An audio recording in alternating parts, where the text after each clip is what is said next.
Welcome back to AI Unraveled, your daily strategic briefing on the business impact of artificial intelligence. It is Friday, February 27, 2026. This episode is brought to you by IREA.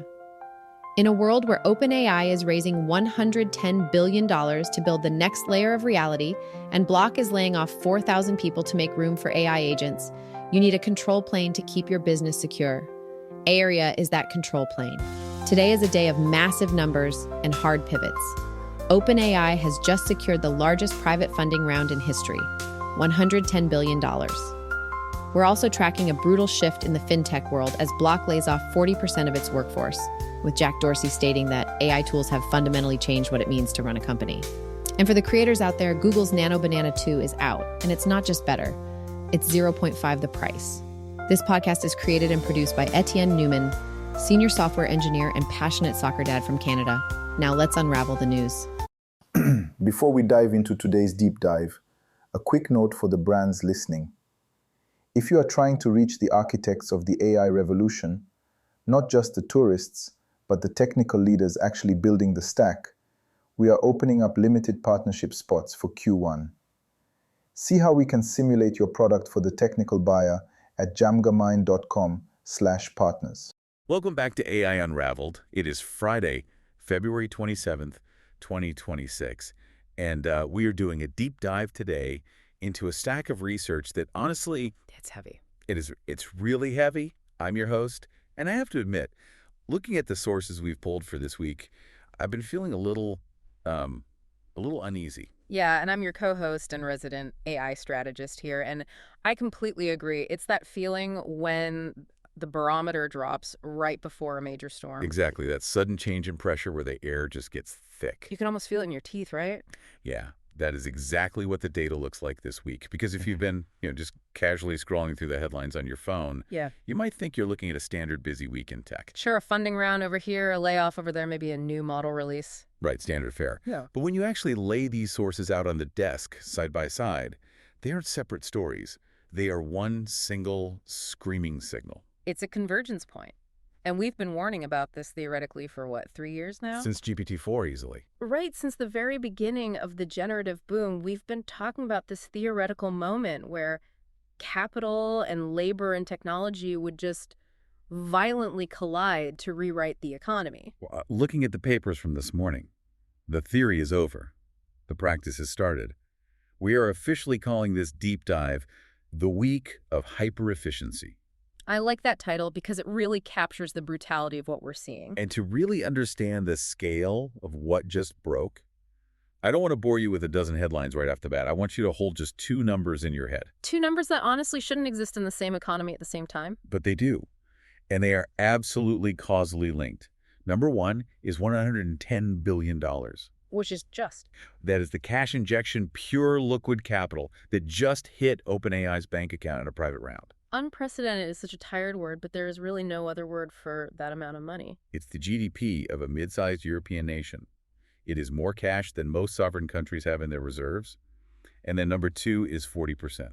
And that's the tension right there. 40% is the chunk of the workforce that Jack Dorsey just completely evaporated at Block. And this is the signal you were talking about. Exactly. $110 billion flowing into the silicon and 40% of the human payroll being ushered out the door. It's a fundamental reallocation of resources on a planetary scale. The market is screaming that the machines are the asset now and the people are the liability. It's capital flight, but not from one country to another. It's capital flight from the human labor market straight into the digital infrastructure market. So today we really need to unpack this signal for you. We have a serious roadmap ahead. We are going to look at that OpenAI valuation, which is mind-boggling, and break down a very specific technical term that kept popping up in the source documents, a stateful runtime. I know it sounds a little dry, but I promise you it is the single most important concept of 2026. We'll explain why. Then we're going to look at those Block layoffs. Is this the start of the great AI displacement? In fintech, at least, yeah. Then we're going to talk about Google's Nano Banana 2. Yes, that is the real name. We'll talk about why marketing departments are about to change forever because of it. Plus, we've got a really heated moral standoff between the Pentagon and Anthropic. A very dangerous standoff. And finally, we're going to talk about you, the listener, the new rules of the job market, because according to the data we have from Ladders, 50% of high-paying jobs now completely lock you out if you don't know AI. But here is the kicker with that. If you use AI to apply for them, you might also get locked out. The average trap. It's a fascinating paradox. So settle in. Let's dive right into this capital flood. Let's follow the money. OpenAI, $110 billion in a private funding round. Just let that sit for a second. Before we even touch the technology, let's just look at the finance. This pushes their pre-money valuation to $730 billion. $730 billion for a company that isn't publicly traded. That is approaching the trillion-dollar club. It puts them in the exact same league as companies that have been building physical products and massive global logistics networks for 50 years. And who is actually putting up this kind of cash? It's the usual suspects, but the individual amounts are just staggering. Amazon is leading with $50 billion, right? Yeah, $50 billion from Amazon. NVIDIA putting in $30 billion, and SoftBank is in the mix as well. Amazon dropping $50 billion feels incredibly significant. I mean, we know they have their own models. They have massive investments in it, the Anthropic already.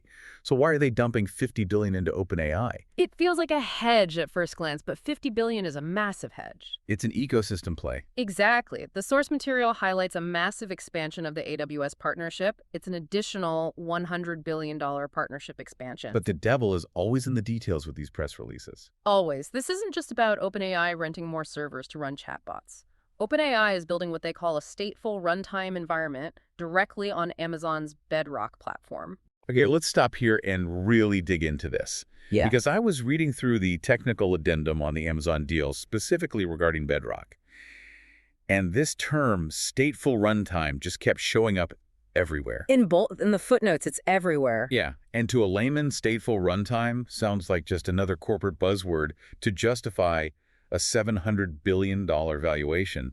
But reading your notes, you're arguing this is actually the linchpin of the entire deal. It's not a buzzword at all. It is a fundamental architectural shift. Look, to understand what stateful means, you have to understand what we've been living with for the last few years, which is stateless AI. Which is the standard chatbot experience we all use every day. Exactly. I open the window, I say hello, we talk, I ask it to write an email. And then you close the window. And when you close that window, the entire universe of that conversation just dies. It's gone. The model resets.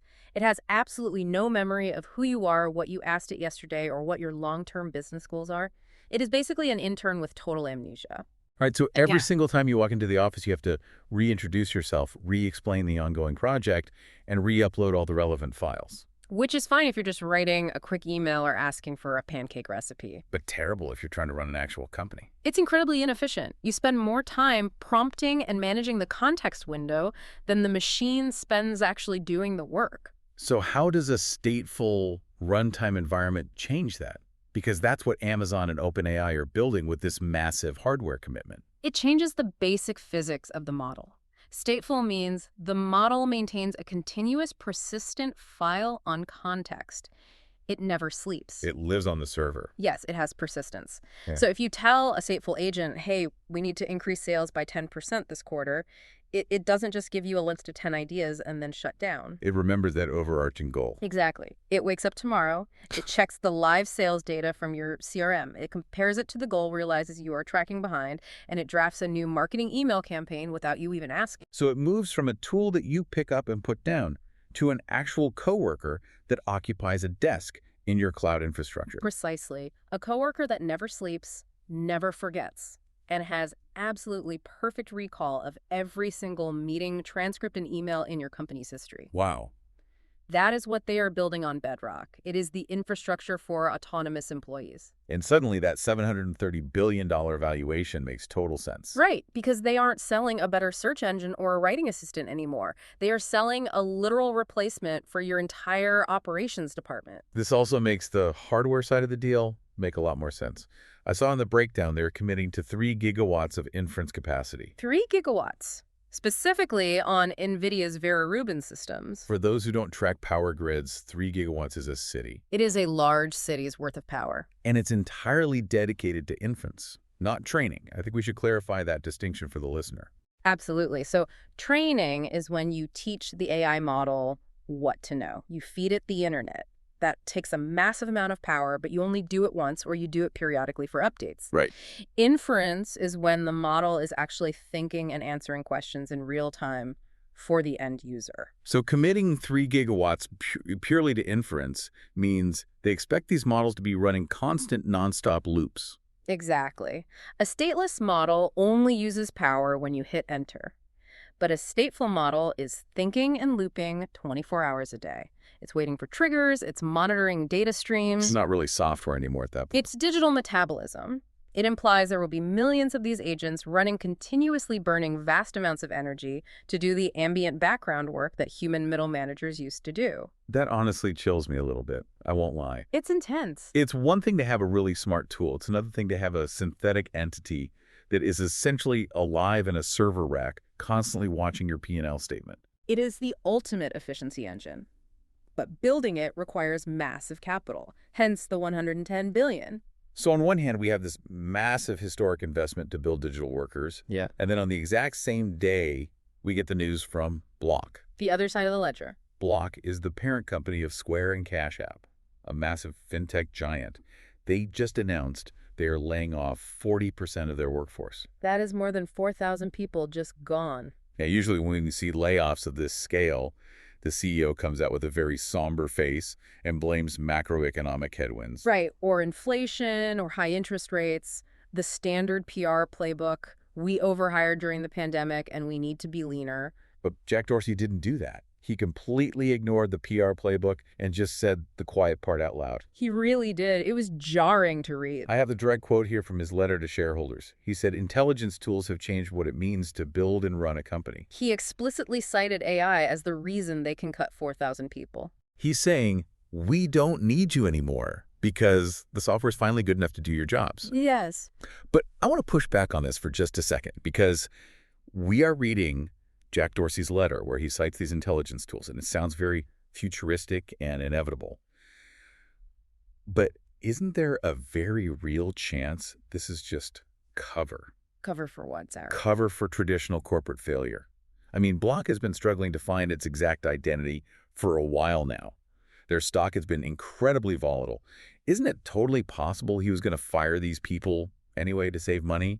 And AI is just a really convenient narrative to keep the stock price up. You mean spinning it as we aren't failing, we're just evolving? Exactly. That is the cynical take, and normally I would be right there with you. We've seen plenty of CEOs use restructuring as a synonym for we messed up our core business. Right, it happens all the time. But look at the very specific language Dorsey is using in the full release. He isn't just cutting general headcount, he is actively flattening the hierarchy. He specifically mentioned removing the middle. The middle management layer. Right, and that is the tell.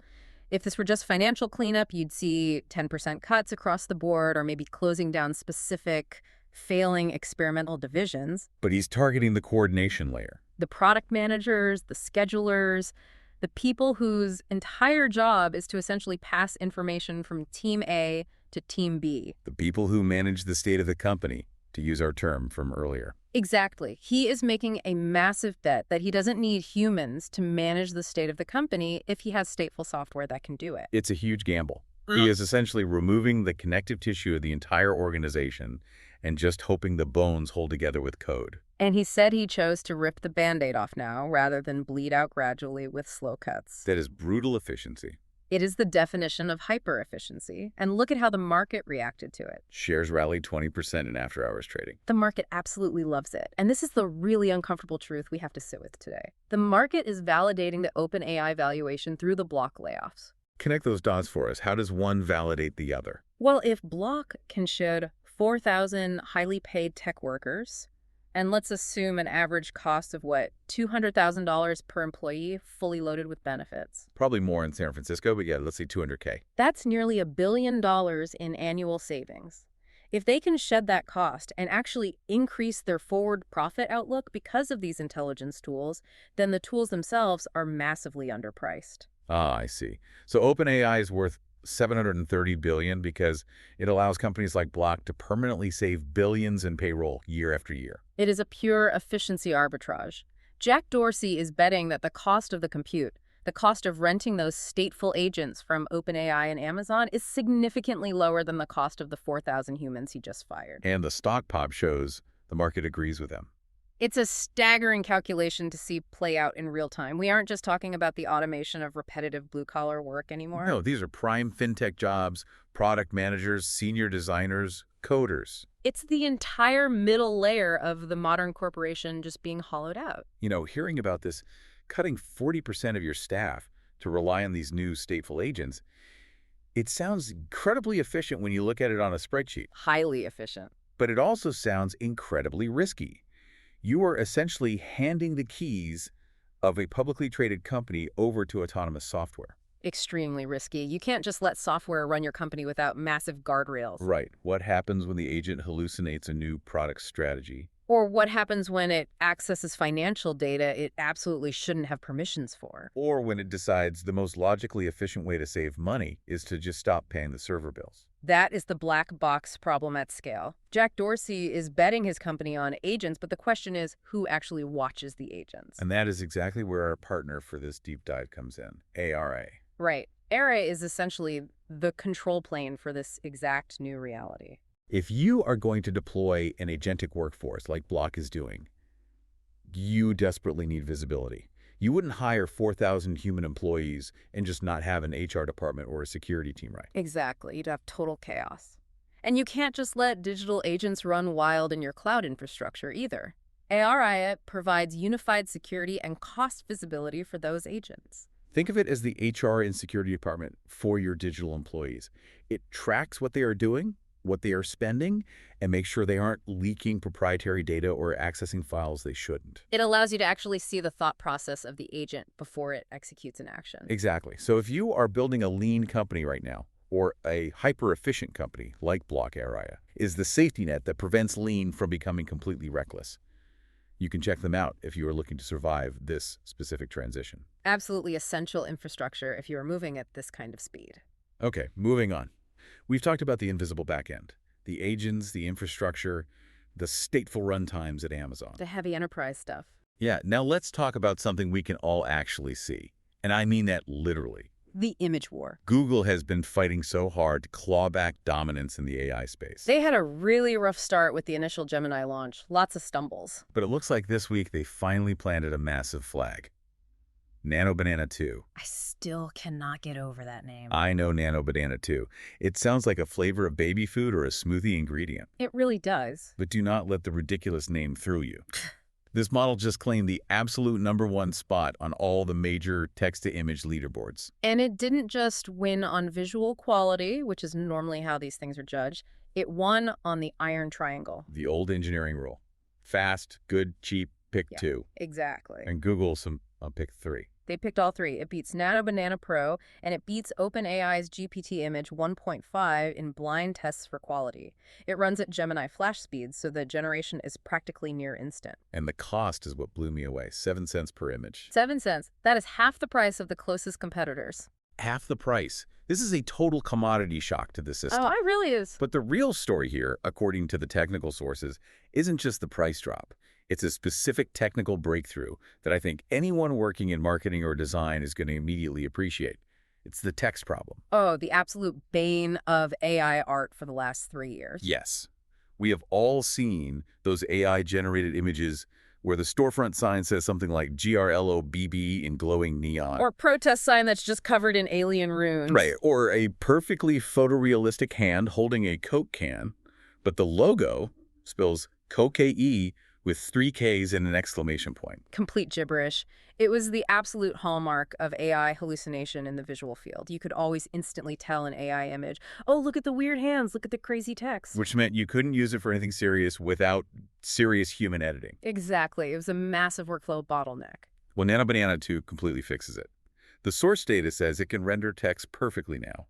Infographics, diagrams, heavy data visualizations. This is a massive shift for enterprise use. Think about a marketing department right now. Before, if you wanted an ad, you could generate the base image with Midjourney or whatever, but then you had to open Photoshop, carefully scrub out the weird alien text, try to match the lighting, and type in your own copy. It required a human in the loop every single time. Always. Nah. Now you just prompt a rainy coffee shop sign that says February sale, 50% off in blue neon script, and it just does it perfectly. And it does it in native 4K resolution. Yes, and this is the part that really stood out to me in the documentation. It can actually translate localized text within the image itself. Oh, wow. I actually missed that detail in my read-through. How does that feature work? So imagine you're Nike. You generate a massive hero poster of a runner in Tokyo. And there's a billboard in the background of the image that says, just do it in English. Nano Banana 2 allows you to take that exact same generated image and just say, locally adapt for Japan. It automatically swaps the text on the billboard to Japanese, but it flawlessly keeps the original lighting, the physical texture of the billboard, the rain droplets on the sign. Everything matches the original generation perfectly. That is, well, that's the end of a massive amount of localization grunt work for ad agencies. It lets you create global campaigns instantly. You generate one single master asset, then you just tell the model, now give me the French version, the Spanish version, the Korean version. And it maintains consistency. That's the other killer feature mentioned in the notes. The source says it can keep up to 14 distinct objects and 5 characters visually consistent throughout an entire scene. Which has always been the holy grail for AI video and image generation. Right, because usually you generate a cool character in one shot, and then in the next shot their jacket is a different color or their face structure completely changes shape. It always felt like a fever dream where everything is just constantly morphing. So Nano Banana 2 allows for true storyboarding now. You can have the same 5 characters move through a coherent visual narrative, and they actually stay on model. Exactly. So why does this practically matter aside from making really cool comic books? Because it moves image generation from being a fun toy to being a serious enterprise asset. Like the stateful runtimes. Exactly. This isn't just for making funny memes for Twitter anymore.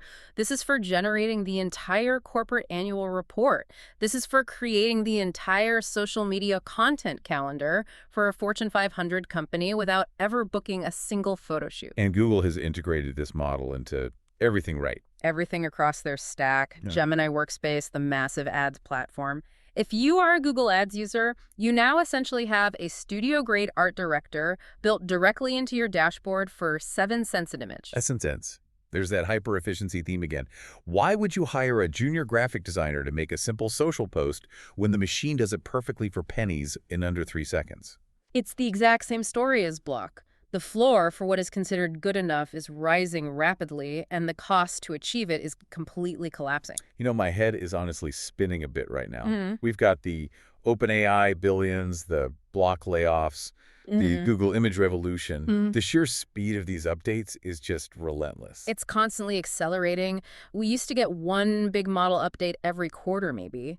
Now it's a massive industry-shifting update every single morning. It's honestly too much to read if you also have a full-time job to do. I mean, who has the actual time to parse 14 different newsletters and white papers and technical addendums like we do for this show? Nobody has the time, unless you have an AI doing it for you or a dedicated research team. Which perfectly brings us to DjamgaMind. Right. Because if you are trying to land one of those $100,000 jobs we are about to discuss in the next segment, You have to stay smart. you cannot afford to be behind on this news cycle. But you also can't spend 4 hours a day reading technical blogs. DjamgaMind solves this exact problem. They take these massive news cycles and long-form newsletters and distill them into highly accurate 60-second audio summaries. It's like having a personalized executive briefing. You just listen during your commute or while making coffee. You don't drown in endless text. You just listen and learn the key takeaways. If you want to keep up with the week of hyper-efficiency without completely burning out, you need to check out DjamgaMind. It is a vital survival tool for the information age right now. Okay, let's shift gears completely. We've talked about business models, we've talked about ad tech. Now we really need to talk about war. Or at least the logistical preparation for it. The conflict between the Pentagon and Anthropic. This has been brewing under the surface for a while now, but it absolutely exploded into public view this week. It really did. And it's a fascinating case study in raw power dynamics. Who Right. actually holds the keys right now, the Silicon Valley founder or the U.S. government? So to set the stage on one side, we have Dario Amodei, the CEO of Anthropic. They are the company that makes the Claude models. And they've always positioned themselves publicly as the safety-first AI lab. The constitutionally AI company They are principled, careful. They built their entire corporate brand on saying, we aren't reckless like the other guys in the Valley. And on the other side of this, we have Pete Hegseth, the defense secretary. And the Pentagon desperately wants full access to Anthropic's state-of-the-art models, but Anthropic is flat out saying no. Specifically, they're refusing to completely remove their safety safeguards. The DoD is demanding unrestricted access for, quote, all lawful purposes. All lawful purposes sounds broad. Well, in the context of the military, lawful purposes includes kinetic action, it includes killing people, it includes autonomous targeting systems, it includes mass global surveillance. And Anthropic is saying we cannot, in good conscience, allow our models to be used without hard limits. They are terrified of their foundational models being integrated into autonomous weapons systems. But the Pentagon isn't just taking no for an answer. Hegseth explicitly threatened to invoke the Defense Production Act to force compliance. Which is the absolute nuclear option in corporate law. Can you give us a really quick history lesson here? What exactly is the Defense Production Act? Sure. So it dates all the way back to the Korean War era. It essentially gives the president incredibly broad executive authority to force private industries to prioritize government contracts and allocate materials directly for national defense. So historically, it was used to do things like force car companies to build tanks. Exactly, to get steel for tanks. It was also used recently during COVID to force companies to manufacture ventilators. And now they want to use that exact same law to get model weights. To get back-end access, to forcefully compel Anthropic to lift the API restrictions on Claude. That is wild. Can a private tech company actually say no to the U.S. military in 2026? That is the billion-dollar question right now. Historically, not really. If the U.S. government decides your proprietary tech is critical infrastructure for national defense, they just take it. You can maybe sue them later in federal court, but in the moment they take it. But what really stands out to me in the source reporting here is that Anthropic is standing completely alone on this island. That is the massive contrast, because OpenAI, Google, and Elon Musk's xAI have all already agreed to the Pentagon's terms. They all happily signed up for all lawful purposes. And xAI is going even further than the others, right? Way further. xAI is actively allowing their models to be deployed in highly classified air-gapped settings. Elon is heavily leaning into this patriotic AI branding. He's basically positioning xAI as the new arsenal of democracy. So we're seeing a massive fracture in the AI industry, a real deep ideological split. Yes. On one side, you have the pragmatic or patriotic AI companies like xAI and OpenAI. They are fully aligning with the state apparatus. They are making the argument that if America doesn't have the absolute best AI weapons, our adversaries definitely will, so we have a moral duty to help. And on the other side, The principled or restricted AI, Anthropic. They are making a very lonely moral stand. They're saying some ethical lines should never be crossed no matter who is asking for it, even if it's the U.S. government. But I have to ask the hard question here because we have to look at the reality.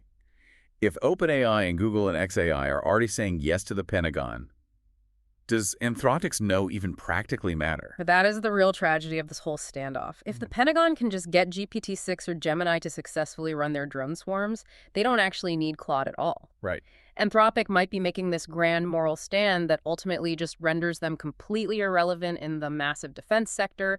They might lose the lucrative contracts, they lose their seat at the table to influence policy, and the autonomous weapons get built anyway using a competitor's model. Yeah. Or conversely, maybe it makes them the only trusted option for civilian enterprise companies who explicitly don't want military backdoors in their software. That is a very strong counter-argument. Maybe guaranteed privacy becomes a premium luxury product. Use Claude, it's the only major AI that wasn't drafted by the Army. There is definitely a huge global market for that, especially in Europe, with the EU regulations or among massive NGOs. It is a remarkably tense standoff. Dario Amodei released a statement saying, "These threats do not change our core position. This is a massive game of high-stakes chicken between a tech CEO and the actual Secretary of Defense." And with the Defense Production Act sitting on the table, the government happens to be driving a very, very big truck in that game of chicken. We will definitely be watching how that court battle shakes up. Absolutely. But now I want to bring this all back down to earth a bit. We've talked about billions of dollars, military threats, and massive corporate strategy. But what does this mean for the listener right now today? The human element of all this. Exactly. We have some fresh data from Ladders, which is the job site specifically for $100,000 plus roles.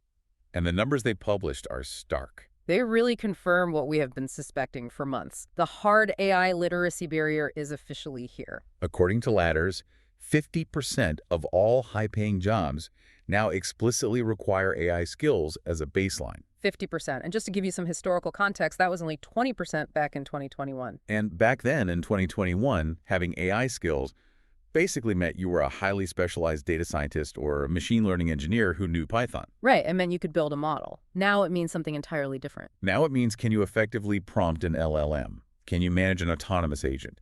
Can you seamlessly integrate these off-the-shelf tools into a daily corporate workflow? Can you take a stateful runtime environment and actually make it do productive work for your department? Exactly. The data breaks it down by specific roles, too. For executive leadership roles, 45% now require AI skills. And it's hitting literally every department: data finance, design, product, HR. There is nowhere left to hide. That's a direct quote from the source material, actually. Not many places left to hide. It's true. If you are in finance right now and you don't know how to use an AI agent to instantly model complex projections, you are functionally obsolete. If you're in HR and you can't use AI to screen resumes or automate onboarding, you're just too slow to compete. But here is the absolute paradox of this whole situation, and this is the part of the data that really blew my mind. The resume trap. Yes, the resume trap. The source mentions a quote from Mark Sanadella, the CEO of Ladders. He says that using AI to write your resume right now might actually cost you the job. This is so fascinating to me. We just established that you absolutely need AI skills to get the job. But if you use AI to apply for the job, you instantly lose. Yes. Why? What is the actual logic happening there? Because current large language models are mathematically trained on the dead center average of the internet. When you ask ChatGPT to write a standard professional resume, it produces a perfectly competent, grammatically correct, highly structured, but completely average resume. It signals typical. Exactly. It uses the exact same hollow adjectives everyone else uses. Passionate self-starter, dynamic team player, results-oriented professional. It just feels like corporate gray goo. And in a hyper-efficient market where companies like Block are actively firing 40% of their people and raw efficiency is the only metric that matters, being average is a literal death sentence for your career. Sanadella said it produces an exactly average resume. It reads perfectly well, but it completely fails to stand out in a stack of 1,000 other AI-generated resumes. It lacks what recruiters call the spike. It lacks the weird human idiosyncrasy that actually catches a hiring manager's eye. If everyone uses AI to write their cover letter, everyone sounds exactly the same. And if everyone sounds exactly the same, no one is special. So the required skill isn't just pushing a button to get a resume. No, the skill is push button, get the base draft, and then apply extreme human insight to make it exceptional. You have to aggressively edit the robot. You have to put the human soul back into the document. You have to know how to beat the average. You have to use the tool to surpass the tool. That is the new literacy. And speaking of the next generation of workers trying to learn this literacy, we have this really alarming Pew Research study on teenagers. This creates a very worrying picture of the future talent pipeline, honestly. The survey says 60 to 75% of teenagers freely admit that AI cheating is completely widespread in their schools. They are using it to bypass schoolwork entirely, which to a teenager just feels like smart efficiency. Why would I spend 3 hours writing an essay on The Great Gatsby if the bot can generate a B+ paper in 4 seconds? But the parents are the crazy part of this stat. 40% of parents have never even had a single conversation with their kids about AI. Oh, so you have an entire generation growing up right now using these powerful tools to bypass the actual cognitive struggle of learning. Yep. They're getting the passing grade, but are they actually developing the underlying skill? And the parents are completely checked out in the process. It is a massive recipe for a generational crisis of competence. Because think about it. If you cheat your way through high school and college using ChatGPT to write average papers, and then you enter a hyper-competitive workforce that specifically demands exceptionalism above the AI baseline, you're going to hit a massive brick wall. You won't have the foundational critical thinking skills to edit that resume we just talked about. Exactly. You won't know what good writing even looks like because you've outsourced your thinking for 5 years. That wall they hit in the workforce might literally be monitored by a bot. We have to quickly mention this Burger King story from the rundown. Oh, yes, Patty. Burger King is currently rolling out an OpenAI-powered chatbot internally, called Patty, Yeah. inside the headsets of their drive-thru employees. This is just the dystopia sprinkle on top of our entire hyper-efficiency Sunday today. It tracks in real time whether workers remember to say please and thank you. It coaches them live in their ear. You forgot to upsell the medium fries. Your tone was too hostile. It is the ultimate micromanager that literally lives inside your ear canal. It never blinks, it never takes a union break, and it permanently records every single word you say to a customer. So to put it all in perspective, Block is using AI to fire high-paid white-collar tech workers in San Francisco. And Burger King is using AI to brutally micromanage minimum-wage service workers in Ohio. It is squeezing the labor force from both ends simultaneously. This hyper-efficiency mandate applies to the coder making $200,000 and the cashier making $12 an hour. Okay, we need to try to synthesize this, because we have covered a massive amount of ground today. We really have. We have massive historic capital $110 billion funding stateful digital agents that will live forever on Amazon servers. Agents specifically designed to permanently replace human workflows. We have massive companies like Block actively cutting 40% of their human staff specifically to implement those agents. And being financially rewarded by Wall Street for doing it. We have consumer tools like Nano Banana 2 that are making creative visual work cheap, fast, and utterly perfect. Totally commoditizing the entire marketing stack in the process. And finally, we have a highly fractured job market that absolutely demands, how to use these complex tools, but actively punishes you if you just use them to be average. That is the absolute crux of everything we've talked about today. So what does this all actually mean for the listener who has to wake up and go to work on Monday? It means the era of mere competence is completely over. Being good enough is no longer a viable long-term career strategy because the AI is now good enough. It is average for free, or at least for 7 cents an image. So if you are just competent at your job, you are inherently replaceable. Exactly. The bar has been permanently raised. The floor of baseline performance is now exactly where the ceiling used to be for a lot of roles. So here's the final provocative thought for you to mull over this weekend. The latter's source explicitly mentioned that for $100,000 jobs, there are, quote, not many places left to hide. The corporate hiding spots are all gone. The bots found them. So the real question you have to ask yourself is this. If AI permanently raises the floor to perfectly average for everyone in your industry, what is the specific new skill that makes you exceptional? What can you inherently do that the stateful runtime environment cannot do? Because if you can't figure out an answer to that question, pretty soon, Jack Dorsey might have an answer for you. And you definitely won't like it. This has been a really intense deep dive. Thank you for sticking with us. Keep unraveling the future. Stay curious, everyone. That concludes our daily rundown for February 27th. The signal for today is hyper-efficiency. From OpenAI's $110 billion war chest to the 4,000 empty desks at Block, we are seeing the direct result of AI scaling from experiment to infrastructure. The bar for high-paying jobs has officially moved. If you aren't AI literate, you're 50% less likely to land that $100,000 role. This episode was made possible by Area and DjamgaMind. Govern your agents with Area and stay sharp with DjamgaMind's 60-second audio intelligence. Check the links in the show notes. This podcast is created and produced by Etienne Newman, senior software engineer and passionate soccer dad from Canada. Please subscribe and share. Until tomorrow, keep unraveling the future.